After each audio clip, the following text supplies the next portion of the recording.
Time ఉంది. ఆయన తక్షణం ప్రారంభించడానికి కావాల్సిన ముహూర్తాలు ఉన్నాయా? ఆయనకు అనుకూలమైన ముహూర్తాలు? మాఘ పౌర్ణమి ఉంది, పాల్గొన పౌర్ణమి ఉంది. సో మాఘ పౌర్ణమి, పాల్గొన పౌర్ణమి. అంటే ఇది కాస్త రిస్క్తో కూడినటువంటి క్రతువు. ఆయన ఎక్కడున్నారు అంటే చేయించగల వాళ్ళు? చాలా చోట్ల ఉన్నారు, మేధావులు చాలా మంది ఉన్నారు, ప్రయత్నం చేయొచ్చు. ఎప్పుడైనా మీరు ఎవరి కోసమైనా చేయించారా? ఏదో చెప్పక్కర్లేదు, చేయించారా? గత తెలంగాణ ప్రభుత్వంలో ఒకరు చేయించి పెట్టాం. రైట్. రిజల్ట్ మీరు అనుకున్నట్టే వచ్చిందా? అసలు ఓడిపోతున్న పార్టీ గెలిచింది. ఏది మీరు చెప్పేది ఈ ఎలక్షన్స్ గురించి, మొన్న జరిగిన ఎలక్షన్స్? రైట్. సరే, ఇంతకు పోనీ అవన్నీ పక్కన పెడితే ఆయన చేయడానికి అవకాశం ఉంటే ఆయన మీరు చెప్పింది వింటా చూసినా ఆయన ఏమన్నా చేయించుకోగలరేమో చూద్దాం. ఈ ఎలక్షన్స్లో కింగ్ మేకర్గా ఎవరు ఆవిర్భవించే అవకాశం ఉంది? 2024 ఎలక్షన్లో కింగ్ మేకర్గా, డిక్టేటర్గా తయారయ్యేది power star Pawan Kalyan garu. Right. ఎందుకంటే జగన్ దృష్టి పవన్ గారి మీదే ఉన్నది.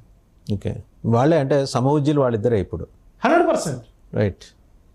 అది ఇప్పుడు నేను ఇంత కష్టపడి అంత చేసింది ఏంటంటే, ఒంటరిగారా లేదా జంటగారా, మనకు చంద్రగ్రహణం వద్దు. ఇది చచ్చిపోయినటువంటి తక్షకుడు లాంటి వాడు. తక్షకుడి శాపానికి బలైనటువంటి జాతకం మనకెందుకు? పరీక్షిత్ మహారాజు అయిపోయిన జాతకం అది.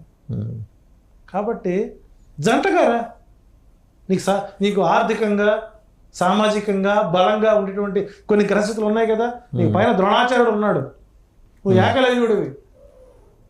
గురు చంద్రుల యొక్క దృష్టి నీకు బలంగా ఉంది. నిజంగా దత్తపుత్రుడు ఈయన ఎవరికంటే మోడీ గారి కానీ.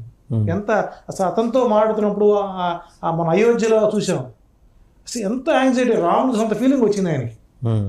దాన్ని మనం ఎందుకంటే అక్కడ దాకా పోకుండా ఉండేటువంటి, నాకు తెలిసి ఇతనికి ఏదన్నా చేశారేమో డౌట్ వస్తుంది, వశీకరణం టైపులో. సో కాబట్టి నిజంగా ఉన్నాయా వశీకరణాలు? ఉన్నాయండి. మనకు తమిళనాడులో మన్నార్గుడి ఉంటుందండి. మన్నార్గుడి ప్రాంతం, కార్పాడి ప్రాంతంలో ఉన్నారు ఇప్పటికి కూడా. మనకు జయలలితని మరణించడానికి కారణం ఎవరు? మన్నార్గుడి బ్యాచే కదా.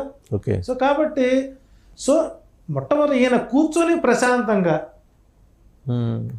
ఆలోచించుకునేటువంటి అవకాశాన్ని చంద్రుడు ఇవ్వటం లేదు కాబట్టి తాను డిస్టర్బ్ అవుతున్నాడని చెప్పచ్చు. సో మీ అబ్జర్వేషన్, మీ మేథిని శాస్త్రం ప్రకారం పరిశీలించిన తర్వాత మీకు అనిపిస్తుంది ఇప్పటికీ ఆయన జాతకాన్ని ఆయన కరెక్ట్ చేసుకునే వెసులుబాటు అవకాశం ఉందంట? 99 లోపాలు మీద సరిదిద్దుతాం. ఇంకా 1% తాను ఆచరించే విధానం పైన ఉంది. నువ్వు బలమైన వాడివి, నీలో ఇన్ని క్వాలిటీస్ ఉన్నాయి, ఆ క్వాలిటీస్ని ఉపయోగించుకో. రైట్. దాన్ని నువ్వు ఉపయోగించుకున్నట్టయితే అద్భుతమైన విజయాలు పొందడానికి. ఇప్పుడు మీరు చంద్రబాబు గారి జాతకం గురించి, ఆయనకి మళ్ళీ 4వ దఫా సీఎం అయ్యే అవకాశం ఉందా?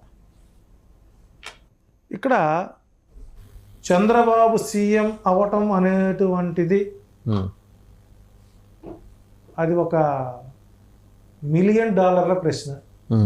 ఇందాక చెప్పాను పరీక్షిత్ మహారాజు గారి జాతకం అయిపోయింది అని. అంటే అట్లాగే మనం తక్కువగా చూడకూడదు. ఆయన జాతకంలో కొన్ని మహాయోగాలు ఉన్నాయి కాబట్టి ఆయన 3 సార్లు ముఖ్యమంత్రి అయ్యారు ఆయన. అంటే ఇక్కడ అవతల ప్రత్యర్థి యొక్క జాతకంలో గ్రహాలు బలహీనంగా ఉన్న ఆ దశా విదశల్లో వారు తీసుకునే కొన్ని స్టెప్స్ అవతల వాడికి బలం చేకూరుస్తున్నారు. ఎక్స్టెన్షన్ కార్డు కోసం ఎకరాలు అనుకున్నట్టుగా ఒక చిన్న ఆలోచన మరలా చంద్రబాబు గారికి ఊతాన్నిచ్చింది పవన్ కళ్యాణ్ గారి యొక్క ప్రభావం. 100%. అంటే ఆ పవన్ కళ్యాణ్ గారికి చంద్రబాబు గారి జాతకం సరిపోదు, కానీ చంద్రబాబు గారికి పవన్ కళ్యాణ్ గారి